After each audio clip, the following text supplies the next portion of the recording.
दोस्तों आज मैं आप सभी के साथ शेयर करने वाली हूँ अस्तरदार ब्लाउज़ की कटिंग। तो देखिए अस्तर पहले मैंने काट लिया है, जैसे ब्लाउज काटा जाता है उसी तरह से। और इसके बाद देखिए कपड़े पर रख के कैसे काटती हूँ मैं। तो सबका अपना अलग अलग तरीका होता है, तो जो तरीका मैं अपनाती हूँ वो ही आपके साथ शेयर किया है। तो कपड़ा इतना कम है कि कुछ समझ में नहीं आ रहा था। मैंने 3-4 बार कपड़े को इधर से उधर फ़ोल्ड किया, लेकिन सेटिंग सही नहीं आ रही थी क्योंकि बहुत ज़्यादा तिरछा कटा हुआ है कपड़ा। देख सकते हैं इधर एकदम नीचे की तरफ कितना ज़्यादा बड़ा है और उधर छोटा है, तो वैसे बहुत दिक्कत हो रही थी। तो देखिए इस तरह से मैं जो अस्तर है उसको रख देती हूँ। और इसके बाद में देखिए जगह जितना हो सके हम कपड़े को बचाते हैं ताकि जो है आस्तीन वगैरह के लिए अच्छे से हो जाए। तो इस तरह से मैं ब्लाउज को रखती हूँ। ये बहुत आसान तरीका, अच्छे से भी कटिंग भी हो जाती है। तो चाहे छोटा कपड़ा है फिर भी हम उसे किसी न किसी तरीके से एडजस्ट कर लेते हैं। और अब देखिए इस तरह से मैंने पीछे आगे का पल्ला निकाल लिया है और थोड़ा थोड़ा सा ज़्यादा काटी हूँ क्योंकि सिलाई करने पर थोड़ा जो है कपड़ा इधर उधर सिकुड़ता है, तो वो सही हो जाता है। अब देखिए यहाँ से मैंने बेल्ट निकाल दिया है और अब इस तरह से हम देखिए इसकी बाजू की कटिंग करेंगे। तो इसमें जो लेस लगी है वो भी बहुत दिक्कत हो रही थी, यानी जो बाजू पे लेस लगी है उसको मैं काट के अलग से निकाल ले रही हूँ क्योंकि इसी कपड़े पर स्टोन चिपका हुआ था, यानी डिजाइन बनी हुई थी, तो बहुत दिक्कत हो रही थी। तो फिर मैंने इसको अलग ही कर दिया। अब उसको ऊपर से जोड़ना पड़ेगा। तो जैसे बॉर्डर नहीं निकलता है तो इस तरह से हम निकाल लेते हैं, ऊपर से चिपका देते हैं। और ये देखिए इस तरह से हमारी आस्तीन के लिए कपड़ा बच गया है और इसको हमने रख दिया ऐसे।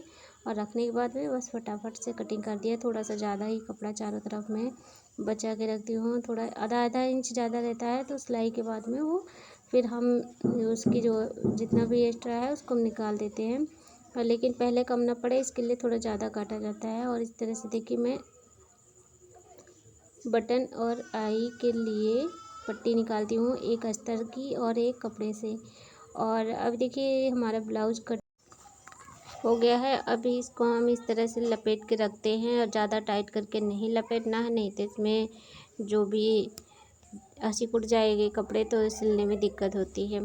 तो अब हम आ गए हैं अपने मशीन पर ब्लाउज की स्टिचिंग करने के लिए। तो स्टिचिंग करते समय बहुत सारी बातों को ध्यान में रखना होता है। तो अगर आप जब ज़्यादा नहीं सिल पाते हैं, बिगिनर हैं, तो आप ना छोटी छोटी बातें जो है उनको ज़रूर ध्यान में रखना। जैसे कि देखिए जब आस्तीन में कपड़ा कम पड़ जाता है तो इस तरह से जोड़ना होता है, जो कि मैं यहाँ पर जोड़ रही हूँ। बहुत ज़्यादा कम हो जाता है तो देखिए पहले आस्तीन का कपड़ा जोड़ लेना चाहिए, उसके बाद में कटिंग करनी चाहिए, जिससे आस्तीन सही से रहेगी। और पहले नहीं जोड़ेंगे तो बाद में जो है ना कम ज़्यादा अगर कपड़ा सिल जाएगा तो उससे दिक्कत होती है। तो इस तरह से देखिए हमने अस्तर को जोड़ लिया है। अब देखिए ब्लाउज का कपड़ा जो है ना बहुत ज़्यादा सिकुड़ा हुआ था, तो इसको मैंने प्रेस करने के लिए रख दिया। बाद में आस्तीन की सिलाई होगी और पहले मैं पीछे का पल्ला सिलने वाली हूँ। तो पीछे का पल्ला जो सिलना है, देखिए मैं तुरपाई नहीं करती हूँ नीचे साइड में, और इस तरह से ब्लाउज जल्दी सिल जाता है। और तुरपाई का जो है अब बहुत कम ही लोग पसंद करते हैं तुरपाई वाला, तो इस तरह से जो है आसानी रहती है और फिनिशिंग भी बहुत अच्छी रहती है। तो इस तरह से देखिए मैं अस्तर को पलट दी हूँ, एक बार सिलाई लगाने के बाद में ऐसे करके पलट देना है। और फिर देखिए अस्तर को पलटने के बाद में अस्तर के ऊपर ही हमें सिलाई लगाना है। मैं दोनों पल्ले पर नहीं लगाती हूँ, अस्तर के ऊपर लगाने पर इससे बहुत अच्छे से फिनिशिंग रहती है। दोनों पल्ले पर अगर सिलाई लगाएंगे तो वो जो है ना पहनने पर थोड़ा सा सही नहीं रहता है, इसलिए मैं इस तरह से लगाती हूँ। अब देखिए मैं उल्टा करके ही अभी अस्तर को रखी हूँ पीछे पल्ले को, और उल्टा साइड में ही यानी यहाँ पर हम गले में सिलाई लगाएंगे। गले में भी मैं पाइपिंग नहीं बना रही हूँ, जब सादा ब्लाउज़ बनाना होता है तो मैं पाइपिंग बनाती हूँ, लेकिन अस्तर वाले ब्लाउज़ में सिलाई ही मुझे पसंद आती है और बहुत अच्छे से फिनिशिंग भी होती है इसमें। तो इस तरह से देखिए मैं सिलाई लगा दे रही हूँ। और अभी देख सकते हैं, पहले मैंने नीचे का जो सिला है उसको सीधा नहीं किया है, उल्टा ही करके रखी हूँ। तो इसको हम पलटेंगे तो ये पूरा ब्लाउज़ सीधा हो जाएगा। अभी आप देखना। तो ये मेरी ट्रिक है, मैं इस तरह से अपना सिलाई करती हूँ। अब आप सोचेंगे कि अगर बहुत बड़ा गला होगा तो कैसे पलटेंगे, तो भी पलट जाता है कपड़ा, चाहे जितना बड़ा गला हो। अगर पीछे की पट्टी एकदम छोटी रहेगी, यानी 1 इंच 2 इंच की, तो भी जैसे कि पेचकस होता है सिलाई मशीन में, उससे हम पलट लेते हैं, कपड़ा निकल आता है, पलट जाता है पूरा। और इस तरह से देखिए हमने छोटे छोटे से कट लगा दिया है, इससे गले में जो है बिल्कुल भी खिंचाव नहीं होगा। तो ये देखिए मैंने हाथ डाल के इसको इस तरह से सीधा कर लिया है। अब नीचे का और ऊपर का दोनों साइड सीधा हो गया है। इसके बाद भी यहाँ पर जो हम सिलाई लगाए हैं, इसको पहले अस्तर के साथ इस तरह से पहले से हम फिट कर लेंगे, ताकि इसमें सिलाई लगाने पर झोल ना आए। ये देखिए फटाफट से बन जाता है। और इस तरह से अगर हम ब्लाउज़ सिलते हैं ना, बहुत जल्दी और बहुत आसान भी रहता है। ये देखिए इस तरह से। अब इसके साथ हम जो मर्ज़ी अपना लेस वगैरह भी लगा सकते हैं, लेकिन मैं नहीं लगा रही हूँ यहाँ पर, सिंपल ही इस तरह से मुझे बनाना है।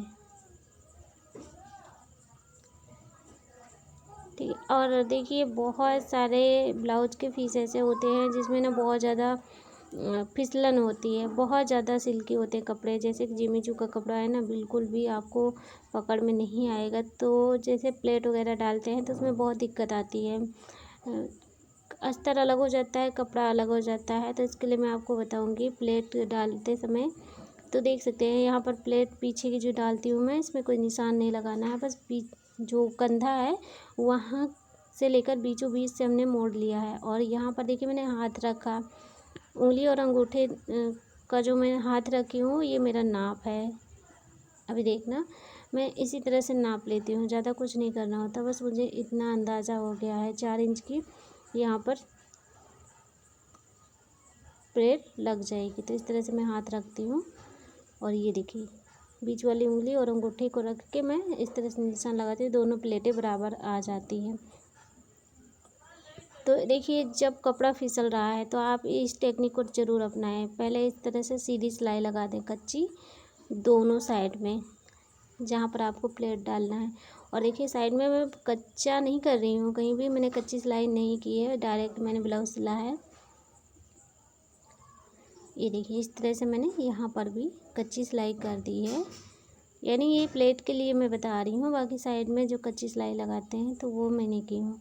अब देखिए मैंने पकड़ लिया है इस तरह से, प्लेट डालने के लिए कपड़े को फोल्ड कर लिया है।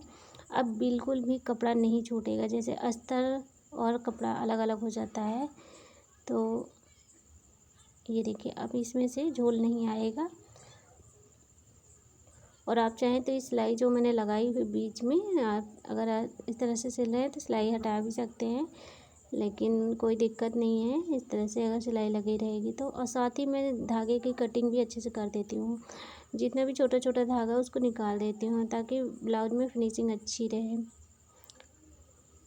इसके बाद मैं आगे पल्ले की सिलाई कर रही हूँ। आगे का पल्ला जो है ना, इस तरह से मुझे बनाना है। यहाँ पर भी पाइपिंग नहीं बनाने वाली हूँ, यहाँ पर भी मैं सिलाई लगा रही हूँ। ये देखिए इस तरह से रख के बस फटाफट से सिलाई लगा देना है।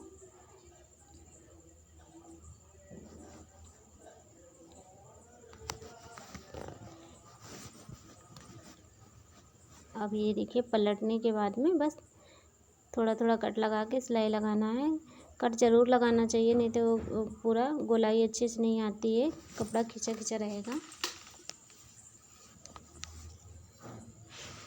तो अस्तर वाले ब्लाउज़ की जो कटिंग है वो मैंने आपके साथ शेयर की है, और साथ ही सिलाई भी शेयर की है। और पूरा ब्लाउज़ सिल जाएगा तो उसकी वीडियो आप आगे देख लीजिएगा, क्योंकि ये भी काफ़ी लंबी हो चुकी है। तो वीडियो पसंद आए लाइक शेयर करना, चैनल को सब